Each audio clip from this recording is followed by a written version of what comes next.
It started with water damage. That was how Lily Cavanaugh would explain it later, in every interview and statement she would be asked to give. But in the moment, it wasn't about destiny or justice or buried truth. It was about mildew, thick, wet pages reeking of time and heat. She was working the town archives, a part-time job she took to pay for her final semester at Hudson College. Glennmere wasn't known for much, certainly not for history, but someone had to digitize the paper records before they disintegrated entirely. The work was slow, tedious, quiet. She liked it that way. That Tuesday morning was no different.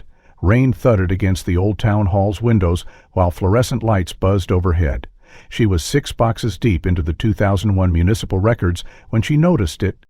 The folder was slim, sealed, and didn't match any of the other file tabs. Its label was hand-sitten, not typed like the rest.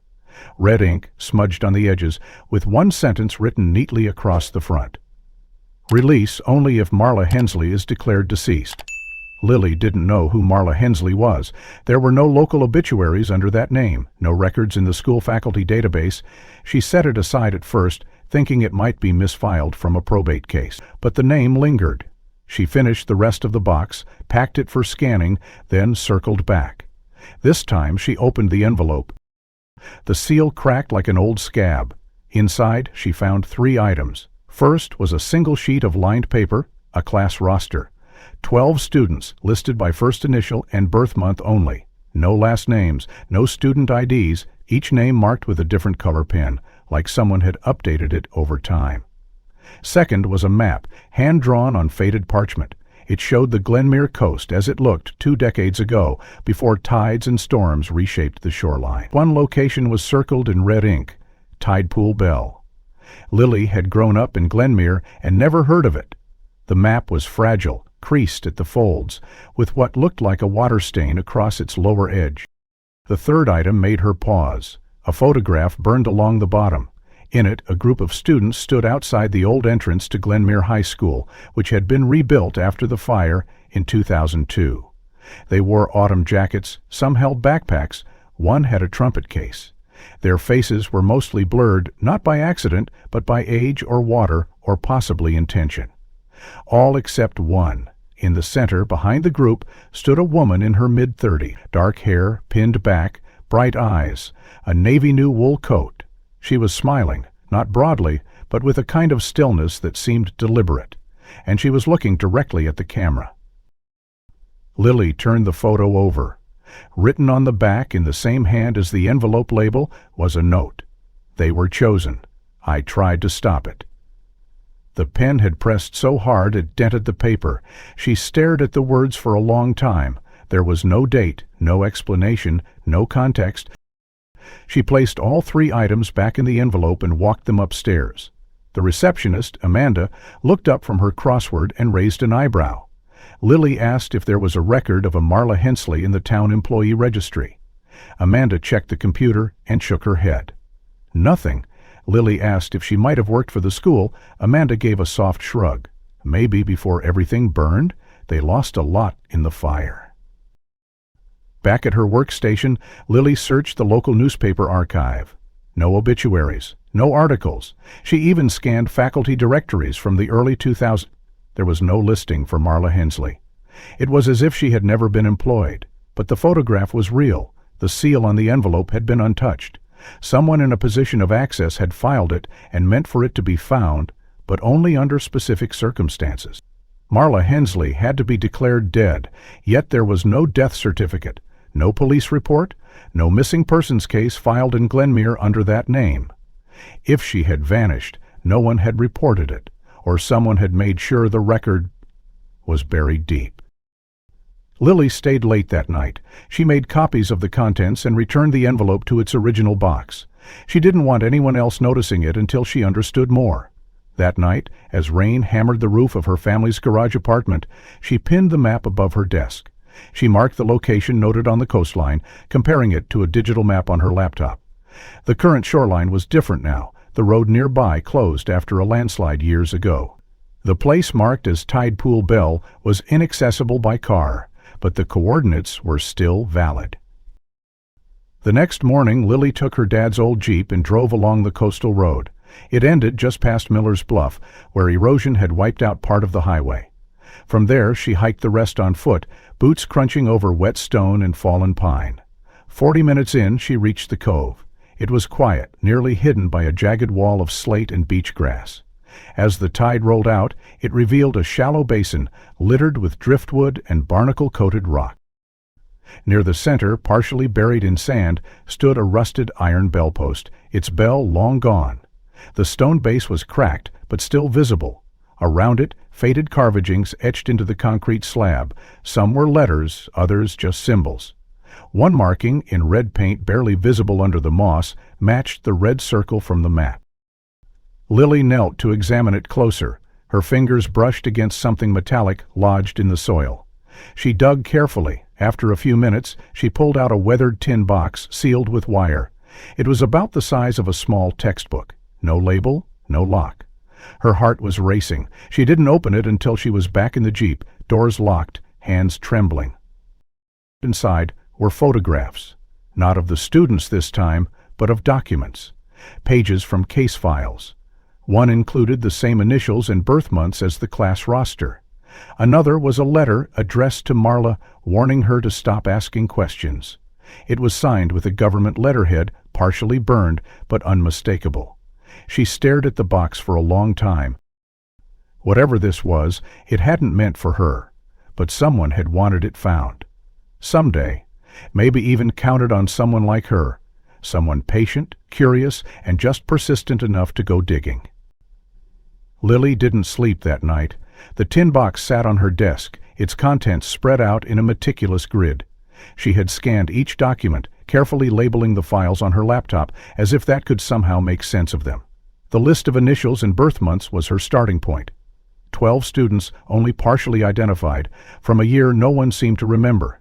According to the fire records, the 2001 student roll for Glennmere High had been damaged beyond repair. Only partial names and grades remained in the archived databases, and none of them matched the list she held in her hand. It was as if these 12 students had never officially attended. The first document in the box that caught her attention was a memo, unsigned, typewritten, and full of redacted lines. It mentioned something called Program Settlement and included an acronym she hadn't seen before. CCHD. Below the heading was a note, secondary site confirmed, Hensley resisting integration protocol, risk elevated, recommend neutral asset transfer.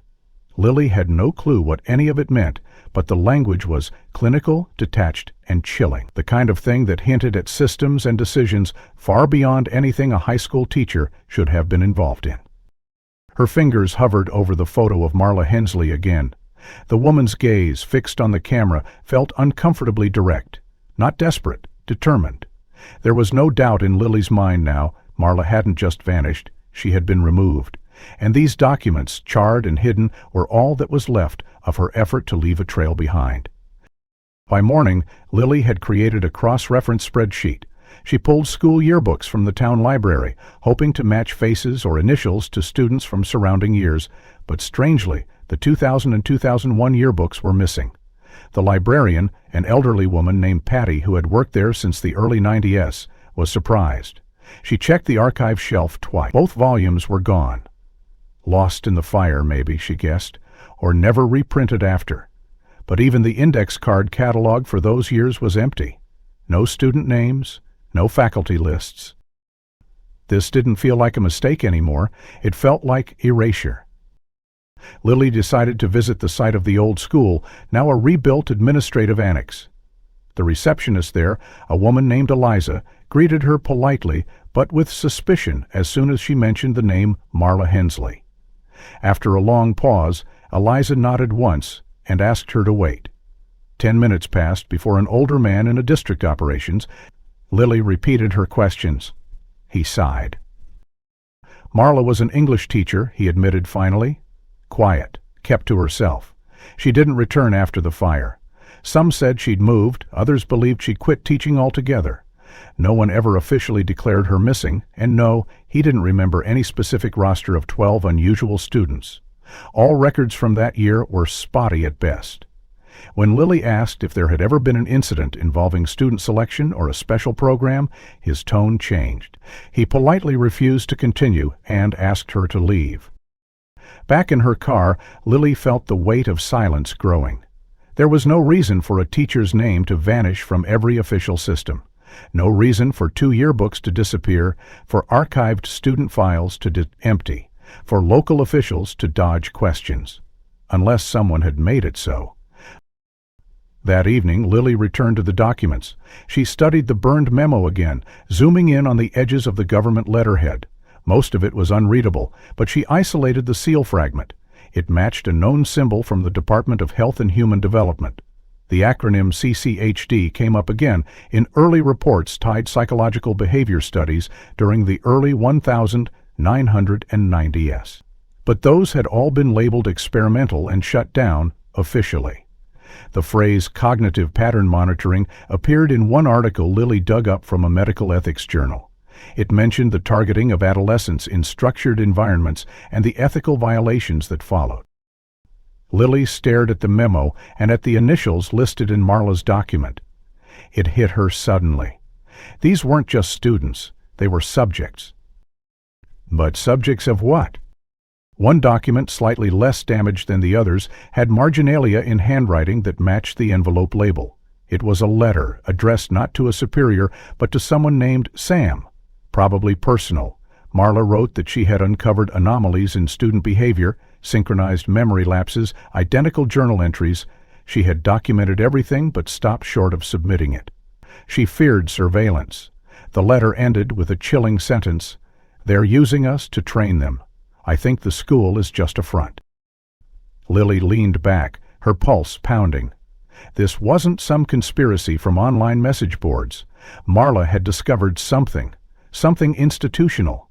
And when she spoke up, she disappeared. Lily knew she couldn't do this alone. She needed someone who had been there, someone who might have witnessed Marla Hensley's final days without even realizing it. The obvious choice was faculty. If the official records were unreliable, maybe memory wasn't. That afternoon she took a chance. Her mother, Caroline, had taught chemistry at Glennmere High for 20 years and had retired 2 years after the fire. Lily hadn't told her about the envelope or the tin box yet, but now, watching the layers of silence harden around every official channel, she realized she had to start somewhere personal. Over dinner that night, she asked plainly, "Did you know a woman named Marla Hensley?" Her mother didn't answer immediately. She poured another glass of iced tea, eyes fixed on the condensation trailing down the pitcher. Then she nodded, slowly, as if admitting a crime. "She taught English," Caroline said finally. She had a soft voice, but she wasn't soft. She wrote notes in margins like they mattered. The kids liked her, though some parents didn't, thought she pushed too hard. Lily leaned forward. "What do you mean?" Caroline hesitated. She asked questions, real ones, about the school board, about testing protocols, about who was in charge of deciding which students got moved to the special programs. They started that program in 2000, remember? Academic initiative, only a dozen kids. Quietly selected. No announcements. Lily's heart skipped. Did Marla have anything to do with it? Her mother's eyes flicked toward her plate, then to the window. She tried to, I think, but then she stopped. She changed, started keeping to herself. By spring 2001, she barely came to the lounge. One afternoon, we all got called to a faculty meeting. She didn't show. The next day, she was gone. They said transferred. Nobody asked. Lily was silent. Her mother looked tired, older somehow. She had aged gracefully, but the memory clearly took something out of her. "Why didn't you report it?" "Because I was scared," Caroline said. "And if I'm honest, I still am." Lily didn't press her further. That night she copied everything to an encrypted drive and began writing a timeline. The missing yearbooks, the erased records, the matching initials. The fire that destroyed the school. Marla Hensley's sudden disappearance. And now, the Academic and Enrichment Initiative, 12 students chosen without notice or reason. The pattern was clear. But proof was not. She needed a voice from the inside. Not a teacher, not a record, a student. But the initials were incomplete, only first letters and birth months. She had to find a different path. That's when she remembered the town's old newsletter, Glennmere Monthly. It had once included photos and blurbs of school events, sometimes even full names. At 7 a.m. the next day, Lily drove to the Historical Society archives, housed in a small white cottage near the marina. The woman on duty, Jeanette, was enthusiastic and helpful once Lily explained her interest in pre-fire school activities. They pulled 6 bound volumes from 2000 and 2001. Together, they combed through each one, page by page. In the March 2001 edition, a small photo in the bottom corner of page 12 caught Lily's eye. A student art exhibit. 12 students stood shoulder to shoulder, holding sketches and painted masks. Jeanette confirmed it. These were all students in the Special Enrichment Program. Their names were listed, first and last. Lily froze. She cross-referenced them with Marla's list. The birth months matched perfectly. The initials, too. She had them. Names, people. A real lead. She took down every name and started searching. 2 hours later, she had found 9 out of 12. 3 were still in town. 2 had left no trace. The others were scattered, some on social media, some not. A few had odd digital footprints. One man, Edward Griggs, had no history after 2008, no employment record, no residential registration, like he had vanished. She started with the ones close by. Her first visit was to Adrian Morrow, listed in public records as living at his childhood home, now a converted duplex. When Lily knocked, a woman in her 60s answered. She didn't smile. Adrian doesn't take visitors. Lily introduced herself quickly. I'm not here for anything official. I just wanted to ask about Glennmere. The year 2001. The woman's expression changed. She stepped back. Adrian's room is downstairs. If he wants to talk, he will. The door creaked as Lily stepped inside. The basement was dim but dry. A small lamp flickered in the corner beside a desk stacked with blank notebooks. Adrian sat with his back to her, but turned when he heard her footsteps. His eyes were alert, but something in his posture told her he didn't trust easily. I'm Lily. I found some documents. You were in the enrichment program. With Marla Hensley? He didn't flinch. Instead, he closed the notebook in front of him and motioned for her to sit. I knew she'd left something behind, he said. I just didn't think anyone would ever find it. Lily explained everything she had uncovered, the envelope, the tin box, the memo. Adrian listened, nodding slowly. She was trying to warn us, he said. She believed something had been done to us. I do too. What do you mean? He stood and walked to a metal drawer, pulled out a sheet of paper, on it a diagram of brainwave activity patterns. Mine, taken at a sleep clinic I went to 3 years ago. I have identical REM cycle interruptions every 90 minutes. Doesn't matter where I sleep or how. It started in 2001. Lily frowned. Why would that matter? Because the other students I've talked to? They have it too. He handed her a second page, a scan of an email. I contacted 4 of them. 2 agreed to talk. The others wouldn't even reply. 1 changed their number.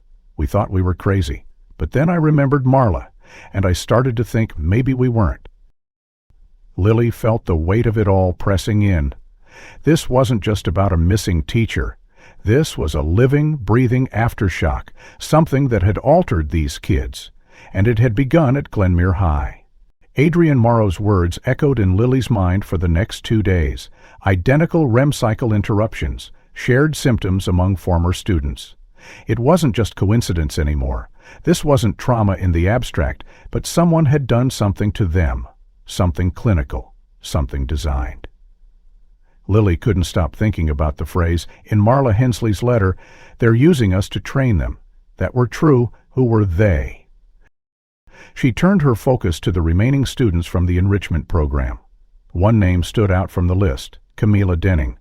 She hadn't shown up in any online searches, no phone number, no social media, no employment record, but a visit to the county registrar's office yielded a clue. Camila had changed her name in 2006, legally, completely. The paperwork cited privacy and safety concerns, and her new name was redacted in the copy Lily received. Still, the clerk mentioned that name changes often coincide with changes in voter registration. That was her next move. After 3 hours cross-referencing birth months, initials, and a radius of known addresses from 2001, Lily found a possible match. Camille D. Rhodes, registered in the next county over, no listed phone number, but a home address attached to a land deed. The name was close enough, the timing perfect. Lily made the drive that evening, chasing daylight and the growing weight of confirmation. The house was small, tucked near a tree line at the edge of an old farm property. There was a garden in the front, carefully maintained. Wind chimes whispered from a porch beam. Lily parked down the road and walked up slowly, aware she was about to startle someone who had worked very hard to disappear. She knocked once, no answer. A second time, gently, crack. A gentle nothing. Then, the door opened just a crack. A woman peered through, mid-30s, dark hair cropped close, eyes that flicked rapidly from Lily's face to the car behind her. Lily kept her voice calm. "My name's Lily. I think we were both connected to Glennmere High, year 2001. I'm looking into what happened to the students in the enrichment program and to Marla Hensley." The woman stiffened. Her fingers clenched the edge of the door. Lily waited. Family's voice was low. "You need to leave." "I can't," Lily said. "I found the box. I know about the dreams." "I spoke to Adrian," Cam exhaled, a sound more like defeat than relief. She stepped aside and motioned her in. The living room was bare except for a couch and a shelf of notebooks, dozens of them meticulously labeled by year. "I remember everything," Camille said as soon as they sat. "Every day of that program, every session, every assignment. Every time they made us sit in that room with the lights off and the noise playing from the wall. I don't know what they were doing, but it changed us. I've never forgotten a single detail, and I've never been able to sleep more than 90 minutes at a time since." She opened one of the notebooks and handed it to Lily. The handwriting was clean, compact, and precise. The page was filled with what appeared to be a log: times, dates, sensations, dreams. "You've been tracking it?" Lily asked. Camille nodded. "I was terrified at first, but the more I realized, they wanted us to forget. They didn't expect someone like Marla. Or me." "What about the others?" Camille shrugged. "Some ran. Some drank themselves quiet. One died in a car wreck 3 years ago. And a few, like Adrian, are still trying to piece things together." "Why now? Why come forward?" "Because you found me, and because if you found me, they'll know soon. They always know." Lily opened another notebook. This one had drawings, recreations of the classroom, diagrams of symbols. Camille remembered from worksheets. One stood out, a small triangle inside a circle with an arc beneath it. Lily had seen it before, etched faintly on the envelope from Marla's file. She pointed. "What is this?" Camille looked away. "They called it the threshold. It was the symbol on the screen when they played the white noise. I think it was some kind of marker, something they embedded in our memory." "A trigger?" Lily felt cold. "Did it ever activate, the symbol?" Camille's face was unreadable. "Once, during college. I had a seizure during a psych lecture. They were showing optical illusions, and one of them had that shape embedded in the corner. I collapsed. They said it was stress, but I knew." That night, Lily drove back with a copy of the diagram and Camille's permission to scan 2 notebooks. She didn't sleep. Instead, she mapped every overlapping detail Camille and Adrian had shared: the symbol, the white noise, the sleep disruption, the sudden disappearance of Marla. Everything pointed to a system, a structure, something large enough to fund psychological conditioning through public school channels, then cover it up with fire and deletion. She needed more than anecdote. She needed irrefutable evidence. The following morning, she returned to the Glennmere Historical Archive. The volunteer there, a retired archivist named Russ, offered to help her dig through board meeting minutes from 1999 to 2001. She focused on funding requests, private donations, and facilities upgrades. A line item under Special Projects Initiative, Behavioral Studies Pilot, proved funding from a grant labeled BARC 3000, 147 cash, CHD-both, a $940,000, 0 cents, anonymous donor match. She cross-referenced the grant code online. It appeared once in an old CDC report on closed-field behavioral testing among adolescents in rural settings. No location mentioned, no follow-up study, the acronym CCHD again. Then she drove to the local paper. The editor, Harold Quinn, was skeptical at first, but when Lily laid out the notebooks, the documents, the photo of the funding page, and the student names, he changed. He didn't promise a front-page exposé, but he agreed to dig deeper with his own resources. And more importantly, he said quietly, "I'll protect your name if I can."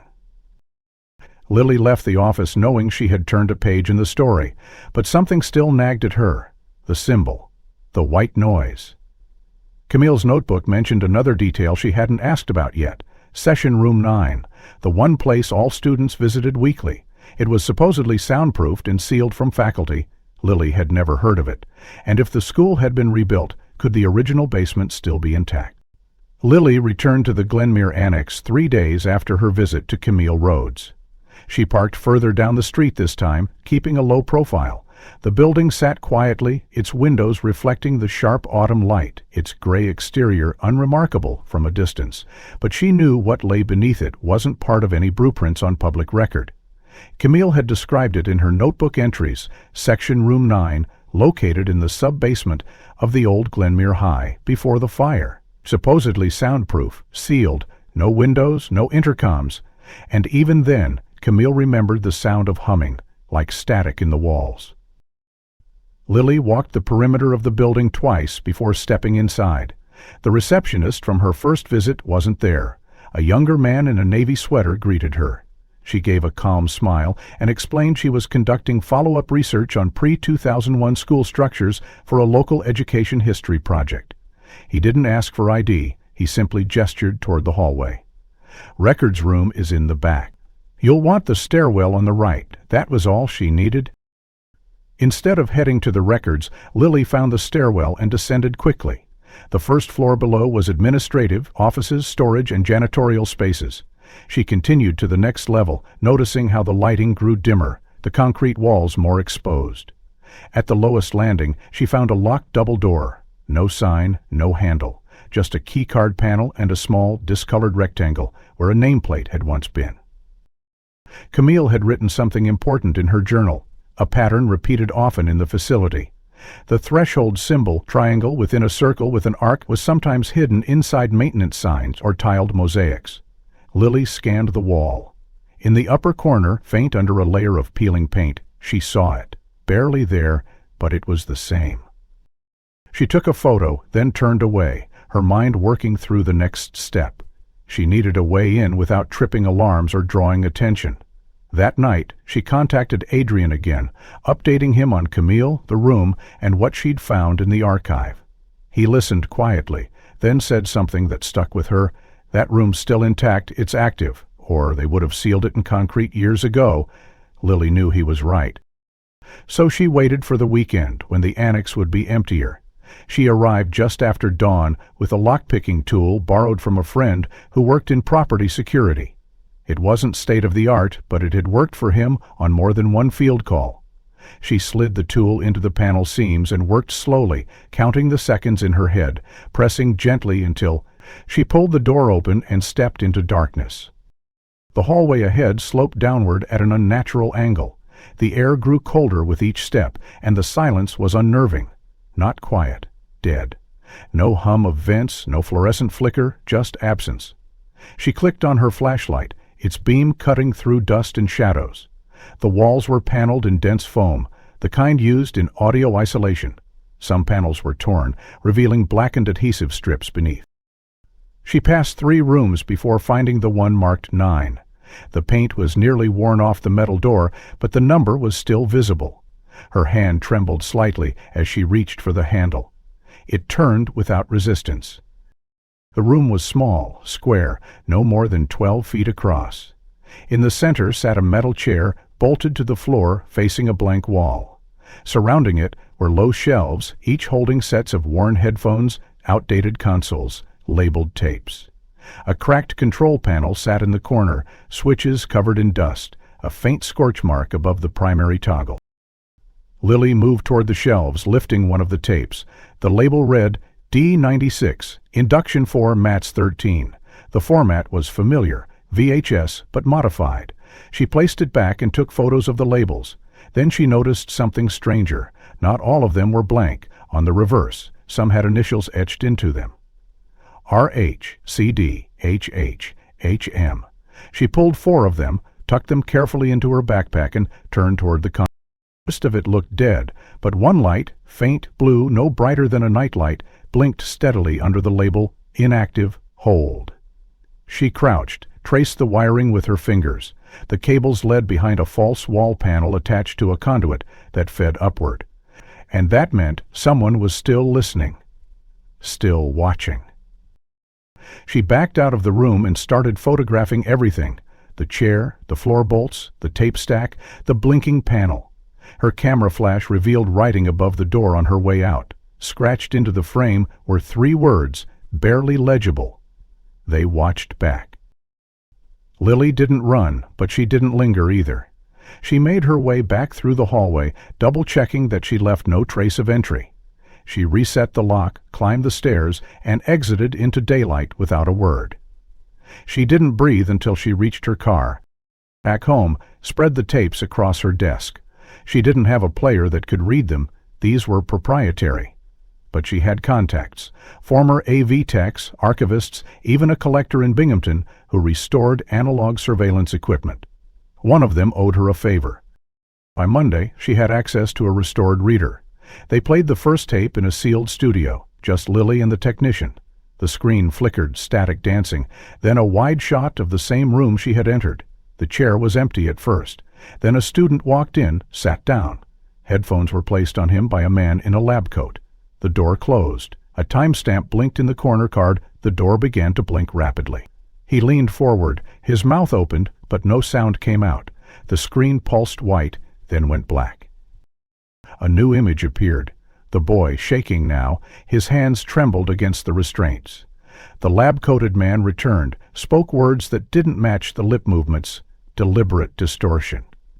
Then the screen cut again. Lily looked at the label. She knew who that was. Henriette's home. His initials, his birth month, his nightmares. He had been in that chair. The silence after watching the tape lingered in Lily's chest like a held breath. It wasn't just that Adrian had sat in that chair. It was that he had never mentioned it. Not in all their hours of conversation. Not in the countless journal entries, not even in the flashbacks he described during sleepless nights. She knew then he hadn't simply forgotten. He had been made to forget. And someone had gone to extraordinary lengths to ensure those memories stayed buried. She drove straight to Adrian's apartment that evening, bringing only her notepad and a printed still from the tape, just the frame showing his face, partially obscured by the headstep, time-stamped in the corner. When he opened the door, he looked surprised, but not suspicious. He wore a sweatshirt, sleeves pushed to his elbows, a half-drunk mug of coffee in his hand. Lily didn't waste time. She held out the photo. "Is this you?" Adrian stared at it for a long time without speaking.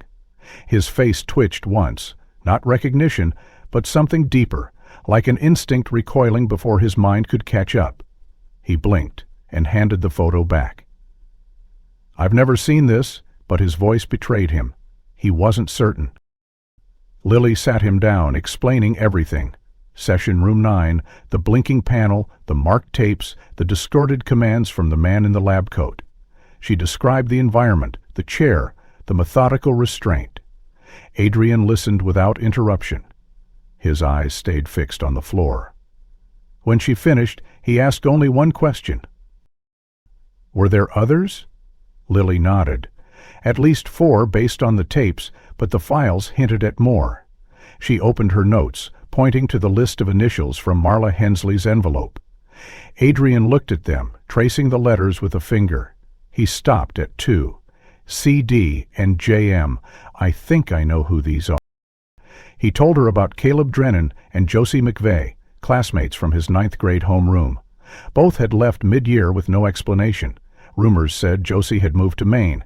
Caleb supposedly transferred to a boarding school, but no one had ever heard from them again. Adrian remembered how both had changed in the weeks before they left. Quiet, distracted, glassy-eyed.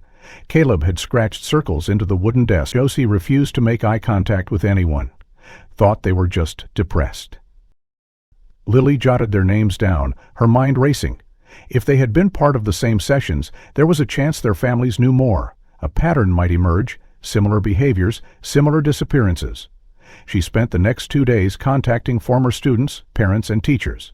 Most had long since moved. Some numbers were disconnected, others flat refused to speak, either out of fear or genuine ignorance.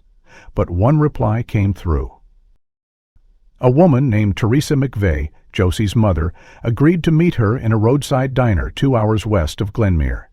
She brought a faded photo of Josie taken the summer before high school.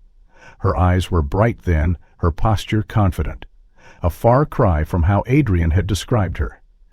Teresa admitted Josie never moved to Maine. She had a breakdown in early 2001.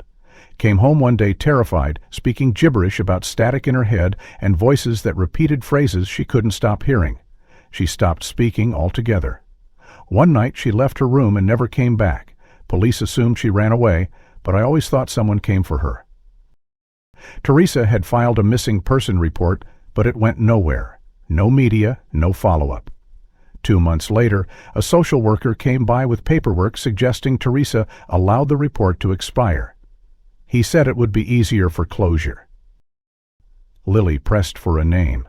Teresa couldn't remember, but she described the man's badge, a strange emblem, not police, not social services. Triangle inside a circle, wrapped in an arc. Lily's heart skipped. The threshold symbol. Before leaving, Teresa gave her something, an old cassette tape labeled Josie 513. I found it in her desk. It never played right, always came out garbled. Maybe you'll have better luck. Back in Glennmere, Lily asked the technician who helped with Adrian's tape to examine this one.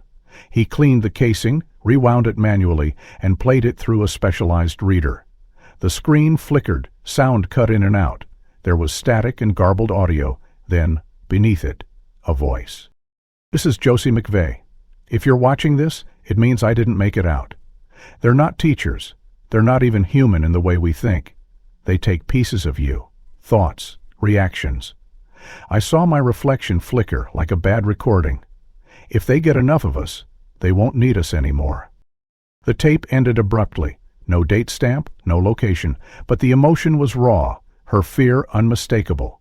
Lily sat in silence, the implications spinning. This wasn't just trauma. Josie had understood something, and she had paid the price for speaking it. The following day, Lily met with Adrian again. She played the tape. He didn't flinch this time.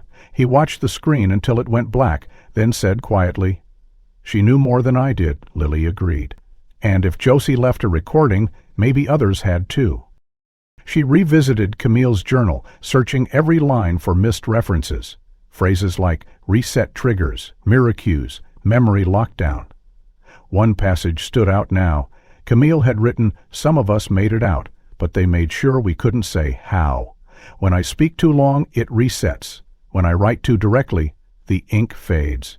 That's why I use symbols." Lily flipped back through the entries. Symbols repeated often. Spirals, triangles, parallel lines.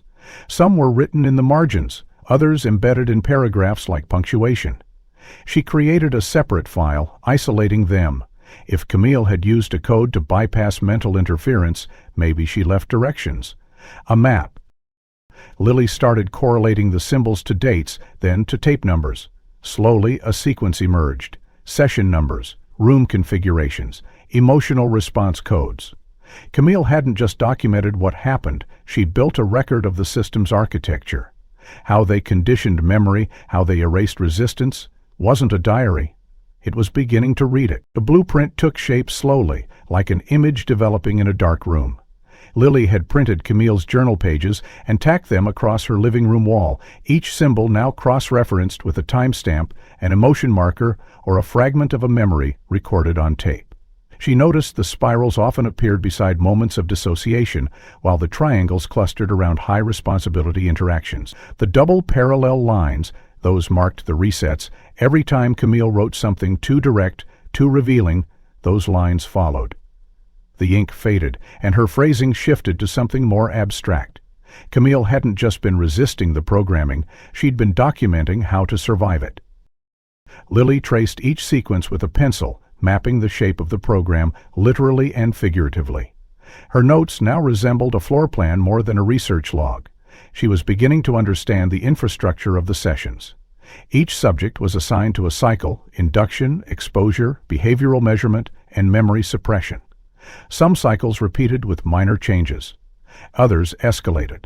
Camille had made a note beside a sequence labeled S9, R32. Went in after Caleb, came out, forgot his name. Still feel the echo when I touch the floor near the west wall. That wall must have been more than architectural. It was psychological, a sensory anchor. Lily wondered how many such locations existed. If Camille's mind had encoded the geography of the program, could it be used to find what still remained? The thought terrified her, but the silence from authorities only pushed her forward. She emailed a former student of hers, now studying environmental architecture, asking for help translating the journal's sketches into three-dimensional models. If Camille had built a psychological version of the space, maybe Lily could map it in physical terms. The student, Kara, responded quickly. She was fascinated. She spent 3 days with Lily's scans and notes and returned with a 3D render that shocked them both. Camille's layout, when converted into scale, resembled not a school but a research facility. The dimensions were precise, even in her abstracted drawings. Rooms were equidistant, corridors mirrored. Kara pointed to one section, marked with a series of spirals. "That's your induction loop," she said. "Psychological containment. You see how every path leads back into it?" Lily did, and the more she looked, the more she realized how deliberately these spaces had been constructed to simulate a school but function as a lab. The facade of Glennmere High had been maintained while a second structure, emotional, architectural, procedural, operated beneath it, and someone had gone to great lengths to remove all trace of that secondary structure. But now she had a partial map, and it was enough to act. The next step was dangerous. She needed to re-enter Glennmere High, or rather the administrative annex that stood where it once had. If any part of the old infrastructure still existed, even buried behind drywall or repurposed for storage, Camille's journal might guide her to it. Adrian insisted on going with her. After watching Josie's tape and studying the symbols, he believed confronting the space physically might trigger more memories. He described sensations without context: metal restraints, fluorescent buzzing, the scent of antiseptic mixed with chalk. It haunted him without structure. Lily hoped location would restore that structure. They went on a Friday, late in the afternoon, when only skeleton staff remained. Lily wore her school ID and carried a grant proposal file as cover. Adrian posed as a graduate researcher. The front desk barely glanced at their badges. The hallways were familiar to Lily, too familiar. The echoes, the distant beige walls, but nothing in the surface layout matched Camille's map. They had to find the hidden angles. In a janitorial corridor, behind a locked supply door, Lily found a junction box older than the rest of the building. Adrian tapped the wall beside it, closed his eyes. He muttered, "I remember the sound here." A tone. Low. And then it would begin. They pried open the box. Inside, wires had been clipped clean, but beneath it was a seam in the wall. Hidden, but not sealed. A maintenance panel. Adrian helped unscrew it. The space beyond was narrow, a crawl gap leading into what appeared to be an old elevator shaft, long decommissioned. Rust lined the sides. They descended 10 feet and landed on a platform covered in dust. A sliding metal door faced them, scratched and dented, labeled SR9 in faded paint. Lily swallowed. Section Room 9. They forced the door open. What lay beyond was no longer functional, at least not visibly. Dust hung thick in the air. The walls were padded in deteriorated foam. The chair remained, bolted to the floor, restraints dangling. The ceiling projector was intact, its lens cracked. Across one wall, painted haphazardly, were words in red. "You won't remember, but you will never forget." Adrian stepped inside and froze. His posture changed. He touched the wall, then recoiled. A tremor moved through him, and he doubled over, gasping. "I remember." Lily caught him before he fell. His voice cracked as he described flashes. Camille seated across from him, her lips moving, but no sound reaching him. Lights flickering, a tone repeating, then silence so loud it pressed on his skull. He had written notes, hidden them. Under the chair, behind a panel, they found a rusted tin, nearly identical to the one Lily had uncovered at her school. Inside were fragments of tape, notebook scraps, and a single undeveloped photo. They took everything. Back at Lily's apartment, she developed the photo in her bathroom, using an old chemical kit. It revealed Camille standing outside the old Glennmere auditorium, flanked by two students Lily didn't recognize. One had Caleb's eyes, the other looked like Josie. Behind them, partially blurred, was a man in a lab coat, badge visible. Lily zoomed in, enhanced, and cross-referenced the face through facial recognition databases. The match came in 15 minutes. Dr. Evan Rell. Not a teacher, a behavioral scientist, employed by a private contractor tied to a military psychological operations unit decommissioned in 2002. His listed location, unknown. Lily stared at the screen, knowing what it meant. They weren't dealing with a school scandal. This was institutional, funded, deliberate, and possibly still active under another name. By the time Lily stepped out of the cramped photo-developing bathroom, the sun had set behind a veil of overcast gloom. The photograph in her trembling hands didn't just confirm a hunch. It opened a door she wasn't sure she wanted to walk through. Dr. Evan Rell, his name sat at the bottom of the match results like a whispered dare. A man employed by Viriac Systems, a defense research contractor quietly dissolved in 2003, whose last public project involved neural adaptation frameworks in stress-induced environments. The kind of jargon that papered over moral bankruptcy. And there he was, captured in a candid shot with 3 kids and a woman who was never meant to leave a trace. Lily placed the photo on her desk beside Camille's journal and Adrian's recovered notes. She had enough fragments now to shape a question that could no longer be ignored. What happened to the other subjects? Caleb, Josie, and whoever the third teenager was in the picture? If they had survived, if they had slipped free of the resets, where were they now? Could any of them help her finish what Marla Hensley had started? She ran a scan through facial recognition again, this time isolating the 2 teenagers in the photo. One match came back within hours. Josie Levinson, but not as a teacher or student. Her DMV record had gone inactive in 2015, listed under a sealed change of identity petition in Nebraska. That struck Lily as odd. Why seal a basic ID update unless it tied to something protective or classified? The only hint was a probationary residence registration in a halfway house for individuals recently released from state care. Josie had been institutionalized. Lily took a long breath and checked the second face. Caleb Warren. No DMV, no tax record, no medical history, but a death certificate dated August 2002 issued from a state facility outside Trenton, New Jersey. The cause of death listed as acute myocardial infarction. Lily blinked. A heart attack at age 17.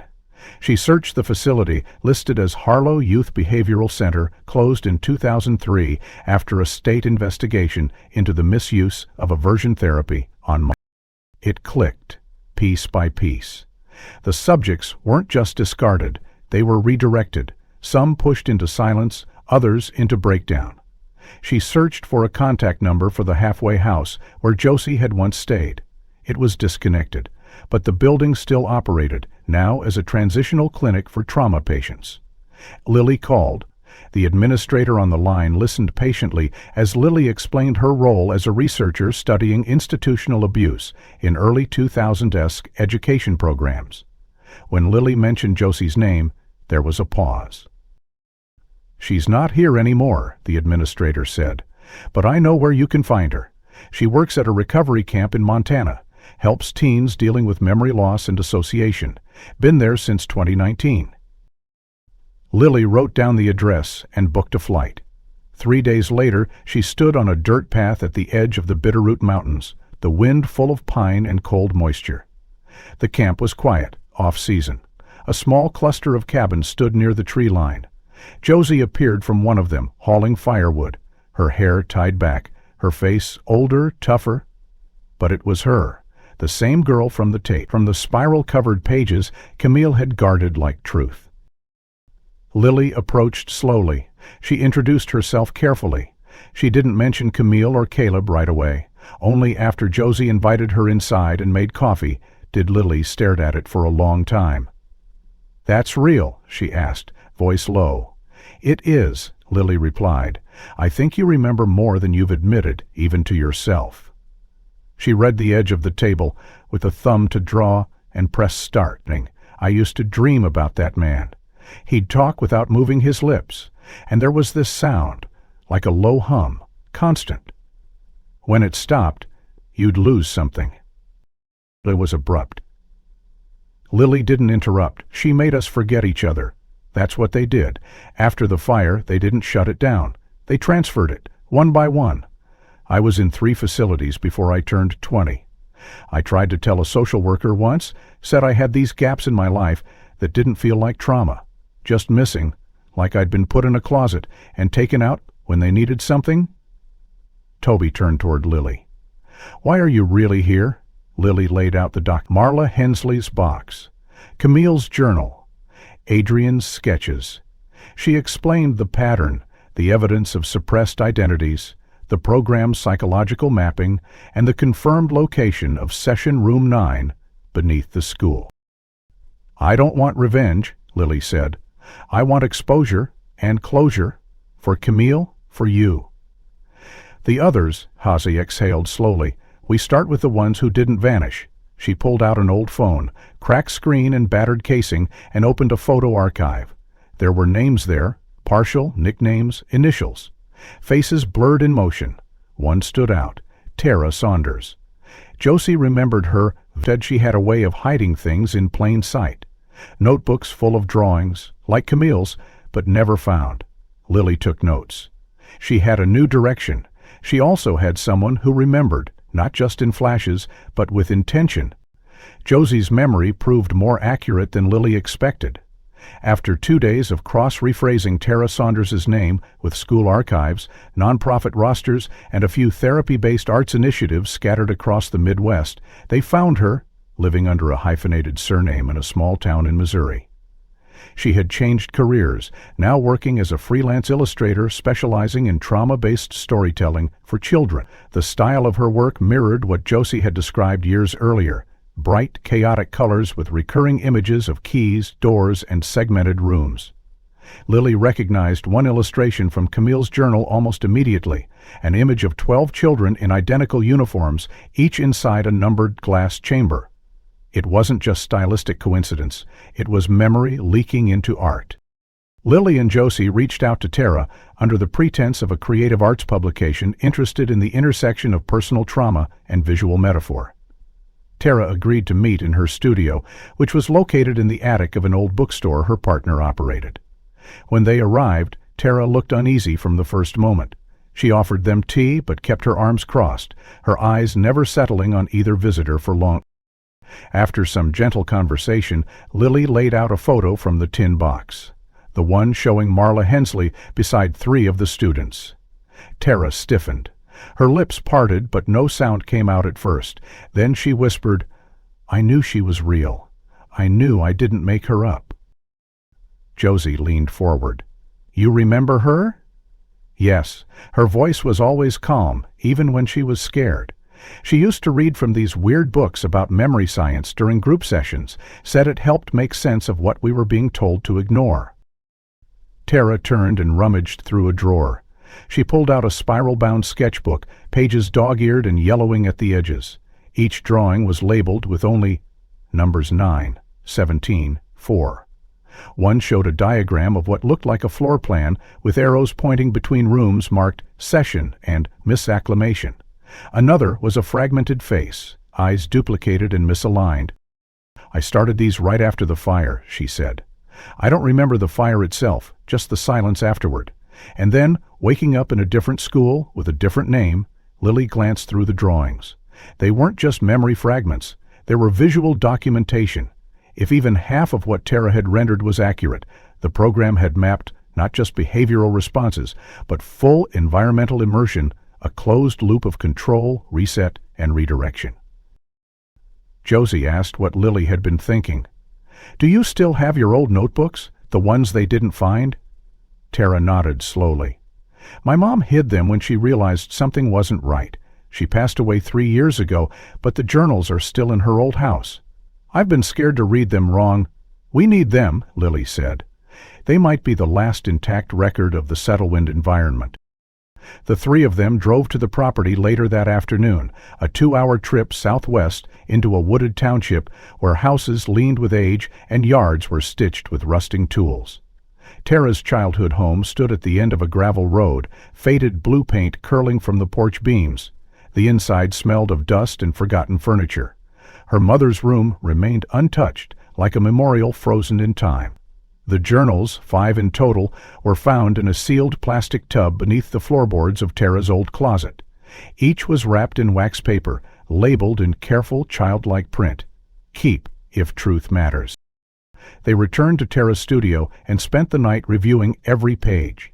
The entries ranged from surreal accounts of classroom drills and lunch rotations to painfully vivid recollections of isolation booths, fear conditioning, and strange voice recordings played during calm periods. Names were only sometimes used, but initials matched those from Marla's list. One passage stood out. Tara had written about a day when none of the other students spoke. Their mouths moved, but no sound came out. Teachers carried devices shaped like remote controls and occasionally pressed them while making eye contact with specific kids. Afterward, most had to be carried back to their dorms. Josie's hand trembled as she read that page. "That happened to me," she whispered. "I didn't remember until now." Lily's phone buzzed just after midnight. It was a callback from a forensic archivist she had contacted 2 weeks earlier. He had finally run a sample trace from the ink used in Marla Hensley's typewritten documents. The ink didn't match any consumer typewriter ribbons from the early 2000s. It was military surplus, used almost exclusively in government field printers during temporary operations. The implication was undeniable. Marla hadn't prepared those memos from home or school. She'd used materials issued by a federal branch operating in secrecy. "She knew the system from the inside," Lily said, "and she tried to warn someone." Tara, who had been silent for nearly an hour, stood abruptly and crossed to the window. She stared out into the dark for a long time before saying, "If we're doing this, we do it right. There's someone else." One more, he wasn't in the photo, but he knew how to get out. "Who?" Lily asked, drawing on her snack. "I think his name was Amos, or maybe Alton. He wasn't staffed, not officially, but he could walk through doors none of us could, and he used to say, 'When the lights change, run for the corners.'" "That's where they don't see you." Osi frowned. "Is he now?" Tara turned, her voice soft. "Dead, or vanished like the rest." The last leg of their search took Lily, Josie, and Tara into the remnants of institutional blueprints and silent bureaucratic loopholes. With Tara's notebooks, Camille's journal, and Marla's memos aligned chronologically, a rough narrative emerged. The Settlewind program had operated in layers, first under the guise of experimental education, then as a behavioral conditioning trial contracted by an unnamed federal entity. But it wasn't just memory manipulation. It was about containment, keeping individuals from remembering who they were before the resets, suppressing individuality that resisted standard control. And Amos wasn't just a janitor. He was the anomaly. They found his file buried in the last unprocessed box from Marla's collection. His name was Alton Messner, civilian technician, subcontracted through a shell entity listed only as Harlan Trust Services. His photo was unremarkable, metal-aged, plain clothes, clipboard always in hand. But in the margins of 2 incident reports, he had scrawled his own notes. Red ink, offset handwriting. One line repeated in different forms. Memory isn't a record, it's a resistance. Look where the lights don't reach. The phrase echoed what Tara remembered, Amos warning them about the corners. They began overlaying old floor plans of the school with lighting diagrams and infrastructure layouts. In the oldest set of schematics, there was an access duct behind the old AV room, a maintenance tunnel that didn't appear on the digital blueprints. Lily called in a favor from a former classmate who now worked in municipal building records. Within 2 days, they had clearance to access the now condemned wing of the Settlewind campus, set to be demolished in 6 weeks. The building hadn't changed much, but time had distorted everything. Paint peeled, furniture collapsed, and door hinges sagged like tired limbs. The AV room still smelled faintly of dry carpet and ozone. Josie found the wall panel first. It didn't look special, but it wasn't flush with the wall. Behind it, a tight crawl space dropped into a series of conduits above. They followed it in silence, flashlights steady, knees catching on broken pipe brackets and bundles of dead cable. At the end of the tunnel was a door, plain metal, dented, with a single line of black paint across its frame. Tara hesitated before pushing it open. The room beyond wasn't large, maybe the size of a janitor's closet, but its walls were lined with filing drawers stacked 5 high, each labeled with a child's name and number. The lighting was dim, a single flickering bulb above, but at the back of the room, beneath a sheet of industrial plastic, was a monitor still connected to power. Lily reached out and lifted the plastic. The screen lit up instantly, displaying a login interface labeled simply roster/admonito. Josie stepped forward and typed in Camille's ID number. It worked. The screen blinked and began listing files, one for each reset. Audio files, video snippets, notes from handlers. It was surveillance, but more. Carol was already digging through the drawers. She found her own file within minutes. Inside was a collection of photos, schoolwork, even psychological evaluations she never knew were conducted. Some notes detailed her responses to being denied contact with Josie. One note read, "Subject reacts strongly to environmental discontinuity. Risk of empathy override." They gathered what they could, photographing pages, copying data. Lily knew they wouldn't be able to keep the originals, but evidence like this didn't need to be held. It needed to be shown. Tara pulled the last drawer open and gasped. Inside was a VHS cassette labeled only with the number 9. They returned to the surface just after nightfall. That night, in a rented conference room at a highway motel, they played the tape on an old combo TV VCR unit Josie had found in the office closet. The image was grainy but legible. The session showed Camille sitting across from an unseen figure. Her posture was rigid, but her eyes were clear. She spoke slowly, listing facts she wasn't supposed to remember. Name dates, instructions whispered in the dark. The person off-screen asked a question.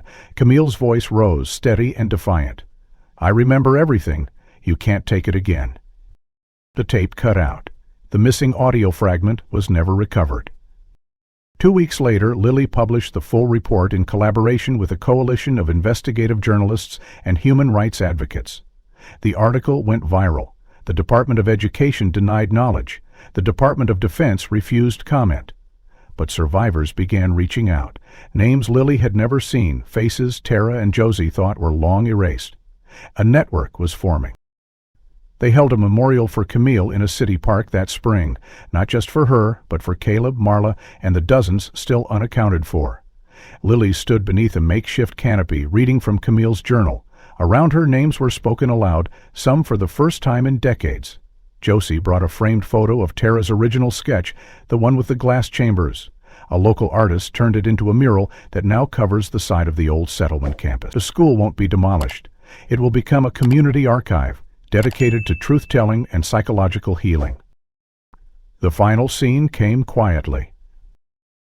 Lily sat alone one morning, a copy of the report in her lap, her fingers tracing the edge of a photo from Marla's file. It showed Camille as a teenager, smiling, not in defiance or fear, but in the kind of smile that comes when someone is finally seen not as a case or a subject, but as real. Lily closed the file. She stood up, stepped outside, and looked at the sky, where light reached every corner. If this story kept you hooked, like and subscribe for more Hidden Truth mysteries. What twist surprised you most? What would you have done in Lily's place?